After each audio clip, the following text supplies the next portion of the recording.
Hi biology friends, this video is going to focus on natural selection, which I said was really the stress that is put on living organisms either by the environment or other living things in that same area.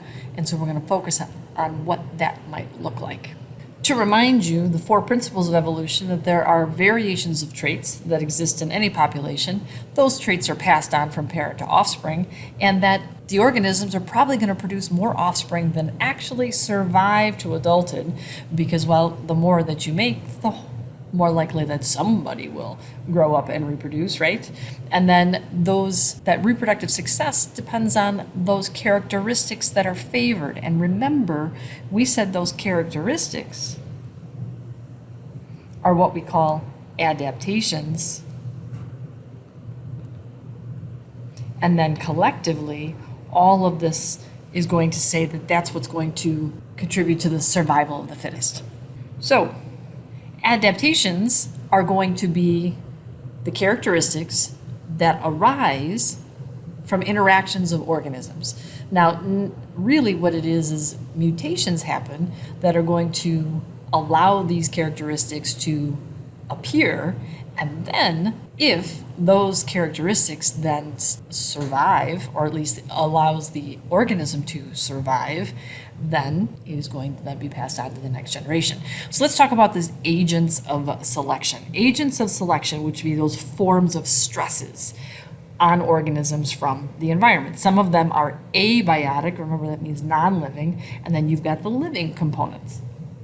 And so on your note pages, you're going to have these organized into 2 columns, and the first of which for the non-living would be, well, what about the climate? How does the climate stress out plants or animals or bacteria?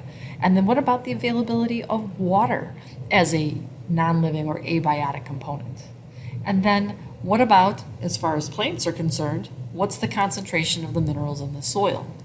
And so we have to go back to kind of the ecology of things to say, hey, we know that our plants require certain things, and then there's the food chain element, and that food chain element jumps us over to the biotic component, which, well, now we have competition for things. Maybe the availability of that water, or when it comes to plants, who's going to suck up the nutrients from the soil, or when you've got animals competing for a food source. Then you've got this thing called coevolution. Coevolution is going to be how does the characteristics of one group of organisms affect the characteristics of another group of organisms. And the third of which is called sexual selection. And so then what we do in the next portion of your note page is we're going to talk about the 3 biotic ones in more detail. So to start with competition, we talked about this during ecology, with the competition being interaction amongst individuals who want that unlimited that limited resource. And we've got, it could be between individuals of the same species or different species. So remember that if it's within the same species, that was called intraspecific competition, whereas if it's between different species, that was the interspecific competition. And so this picture, we see a gopher or something fighting with the pigeons for the food, so that would be interspecific. And then you've got your plants, that is interspecific because there's different kinds of plants all competing for the same thing. And then really it gets really intense amongst members of the same species. So within that intraspecific, things get a little nasty. Coevolution. Coevolution, as I print there, is that it's the evolution of characteristics in 2 species, depending on how they interact. And usually what we focus on here is predator and prey relationships. Remember, predator means the killer, and the prey is what is eaten. Yes? So if we think about, oops, there's more words that show up. What about the interaction of these two groups? Well, let's look at Well, you've got, the bear with the fish. There's predator and prey. And then you've got fish, eating little fish. Again, predator versus prey. But what's the significance of this is that it's kind of a race. And we look at wolves and deer, we say, okay, remember we had predator-prey graphs, that as wolves chase the deer, who are the ones that are actually getting the food? Probably the faster wolves, right?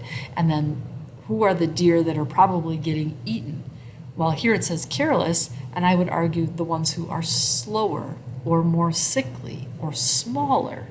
And so are those the ones that are going to grow up and reproduce? On the deer side, no.